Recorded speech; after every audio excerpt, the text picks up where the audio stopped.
cute. Oh. Yes. Cannot believe how alert and everything you are for just so young. What are you going to be doing next? Are you doing some sign language here? Huh? Okay. Yes, I believe you would be. Actually, the next thing we need to teach her is which part of her hand is the thumb. Because right now she's just trying to suck on her whole hand. Like, you know, you don't have to use the whole hand. You can free up those other 4 fingers if you...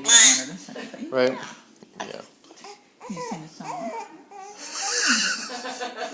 Welcome to the emotional roller coaster that is baby. Oh. Oh, the big yawn. Yes, I know. We're keeping you up. I'm so sorry. But yes, I had to see your cuteness. Yes, I did. So cute.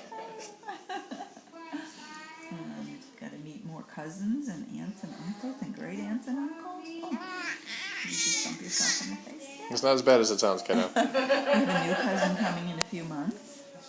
Yeah, a little boy. Yeah, so what do you think? You're going to have to teach him stuff that you know. Oh, I know.